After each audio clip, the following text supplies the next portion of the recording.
Voilà, c'est une grande fête qui vient au cœur même de l'été, je dirais à l'apogée de l'été, pour nous rappeler justement la place dans l'histoire de l'humanité de la tendresse de Dieu, parce que les promesses de Dieu se sont réalisées et Marie en est la preuve. Cette Assomption de Marie, nous allons d'abord en donner une explication, qu'est-ce que ça veut dire l'Assomption, et puis ensuite nous allons voir aussi pourquoi cela nous concerne et comment nous pouvons en vivre. Alors l'Assomption de Marie, de la Vierge Marie, Assumpta est, en latin ça veut dire celle qui a été élevée, corps et âme, après avoir connu ce que les orientaux appellent la dormition, et chez nous, la mort est considérée comme un repos. On dit d'ailleurs qu'il repose en paix. À la suite de Jésus, qui est mort, a été enseveli 3 jours dans le tombeau, et ressuscité, et n'a pas connu la dégradation du tombeau dans son corps, pour son corps, Marie elle-même a été donc élevée après s'être endormie. Comme dit saint François de Sales, Marie est morte d'amour, comme je pense toutes nos mamans meurent d'amour, parce qu'elles portent l'amour. C'est la mort, je dirais, qui est la porte sur l'autre vie. Et elle a été élevée au ciel corps et âme, parce qu'elle n'a pas connu la dégradation de la mort. Et cette promesse réalisée en Marie, c'est quelque chose qui nous concerne nous, parce que ce que Dieu a fait avec la Vierge Marie, c'est son projet pour nous tous. Nous sommes les héritiers de la résurrection, non pas de la réincarnation. Beaucoup de gens me parlent de la réincarnation, mais non. Nous sommes héritiers de ce Fils de Dieu, fait homme, qui a vécu notre vie au sein d'une famille avec Marie et Joseph, qui étaient des artisans, qui travaillaient, Marie qui vivait de foi, une vie simple, comme la nôtre, mais remplie de communion à Dieu par son Fils Jésus. Tout ce qu'elle faisait, le faisait dans ce Magnificat. Mon âme exalte le Seigneur, exulte mon esprit en Dieu mon Sauveur, car il s'est penché sur son humble servante. Saint est son nom. Vous, parents, grands-parents, vous tous ici présents, nous pensons aussi à ceux qui nous ont déjà précédés dans le ciel.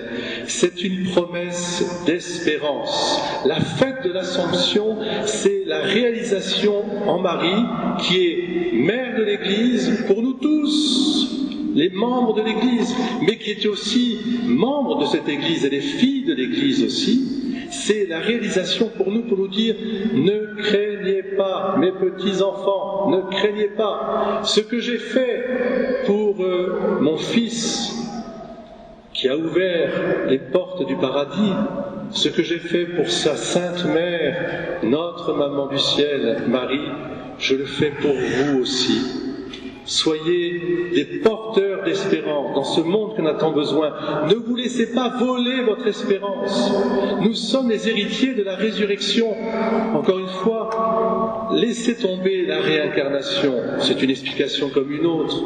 Mais nous avons la révélation de Dieu qui est venue dans notre histoire et qui nous dit notre vie unique, irremplaçable, comme celle de Gianni, d'Ambroise, de Lola. C'est une vie qui vaut la peine d'être vécue si on la donne pour ceux qu'on aime. Et nous sommes les héritiers de cette civilisation d'amour que nous voulons garder dans notre pays, ce beau pays de France, qui est parsemé de basiliques, de cathédrales, sous le vocable de la Vierge Marie.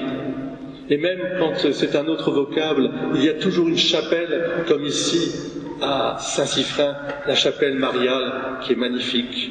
Je pense à Notre-Dame de Santé, je pense à Notre-Dame de la Garde, Je pense aussi à vous tous qui êtes venus de pays du sud-ouest, de Paris peut-être, de l'ouest, du sud-sud peut-être aussi. Eh bien, partout vous avez la Vierge Marie. Et en particulier, Notre-Dame de l'Assomption. Et ici c'est le cas. Si vous regardez au fond de l'église, vous voyez la gloire. La gloire, c'est quoi? C'est la gloire que Dieu nous donne gratuitement parce que nous sommes ses enfants et que le baptême va introduire dans cette gloire déjà par avance. La gloire avec l'Esprit Saint, représenté par la colombe, et en dessous, avec les chérubins, les anges, il y a la Vierge Marie, les apôtres qui nous figurent tous, c'est l'Église, et qui est élevée elle-même dans cette gloire. La gloire de Dieu, vous savez ce que c'est? C'est le bonheur de tous ses enfants. Qu'est-ce que peut vouloir des parents à leurs enfants? Le bonheur. Et le bonheur, c'est la vie éternelle, corps et âme. Et alors, dans notre sainte religion, il y a quelque chose de merveilleux. Je m'adresse à vous. Regardez-vous les uns les autres. Et dites-vous que vous êtes beaux, corps et âme. Il y a une union entre le corps et l'âme qui est merveilleuse et qu'on ne trouve vraiment que dans la religion chrétienne. Parce qu'il n'y a pas de mépris pour la matière, ni encore moins pour le corps, ni encore moins pour l'esprit et l'âme. Il y a une union. Et la fête de l'Assomption nous montre cette union. Corps et âme, nous sommes faits pour la beauté, pour le bon, la vérité, pour la bonté. Corps et âme, regardez-vous comme vous êtes beaux et belles dans la gloire de Dieu. C'est cela la fête de l'Assomption. C'est pour ça que je vous ai dit au départ, ne vous laissez pas voler votre espérance. Au-delà des difficultés que nous pouvons rencontrer et que la Vierge Marie a rencontrées tout au long de sa vie, si vous lisez bien l'Évangile, je vous invite à prendre l'Évangile chaque jour. Vous verrez comment la Vierge Marie, avec Joseph, Saint Joseph son époux, et puis l'enfant Jésus, ont connu cette vie quotidienne avec ses joies et ses peines, ses angoisses, ses troubles, ses souffrances, ses maladies, et même le rejet, la trahison et la crucifixion. Eh bien, Marie est là toujours pour nous rappeler l'espérance. Mes petits enfants, ne craignez pas. Je suis avec vous. Je viens vers vous pour vous rappeler les promesses de Dieu sur notre pays, la France, sur nos familles, la paix et la communion, sur toi en particulier. Tu es une fille, un fils bien-aimé du Seigneur. Mais, nous dit Marie, priez, priez, priez. C'est ça la fête de l'Assomption. Priez, mes petits enfants. Prenez votre chapelet comme on l'a fait. Dites des Ave Maria. Mettez une statue de la Vierge Marie dans vos maisons. Allumez une petite bougie pour lui demander la protection. La prière, c'est ce qui ennoblit notre cœur et nous fait communier les uns aux autres. C'est penser à quelqu'un en l'aimant. La prière, c'est vraiment le signe de l'amour qu'on porte en soi. C'est pour ça que l'exemple de la prière, c'est Marie. Comme toutes les femmes, elle est orante, elle prie. Et nous les hommes, nous avons besoin aussi de prendre du temps pour la prière. Prière simple, prière familiale, prière du bénicité à table, on rompt le pain, on le bénit. Mais une prière, si vous priez tous les jours la Vierge Marie, selon sa promesse, elle gardera nos familles unies.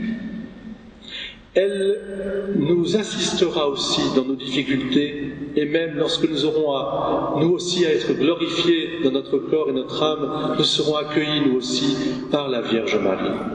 C'est le grand manteau bleu, vous voyez comme ici, cette belle chasuble bleue qui vient de Fatima, eh bien c'est ce grand manteau qui contient tous les enfants que nous sommes, toutes les générations. Alors oui, merci Marie. Merci Marie d'être ce signe d'espérance. Comme nous l'a rappelé la première lecture de l'Apocalypse. Comme nous l'a rappelé aussi saint Paul dans le Christ Jésus qui est mort une fois, nous tous, nous sommes ressuscités dans le Christ qui est mort et qui a vaincu la mort. Et puis l'Évangile nous rappelle l'espérance en acte, la visitation. Voici que les promesses se sont réalisées. Dès que j'ai entendu ta voix, ô Vierge Marie, dit sa cousine Élisabeth, mon enfant a tressailli d'allégresse, parce que les promesses de Dieu se sont réalisées. Elles sont déjà réalisées.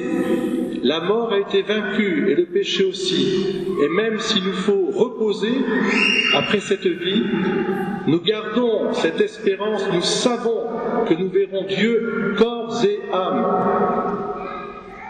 Que Marie fortifie notre foi dans le Christ Jésus, que Marie aussi nous accorde cette tendresse qui est le signe de la vraie mission de Dieu dans nos cœurs, pour que nous soyons à notre tour missionnaires de cette joie que personne ne pourra jamais nous enlever, cette joie de Dieu.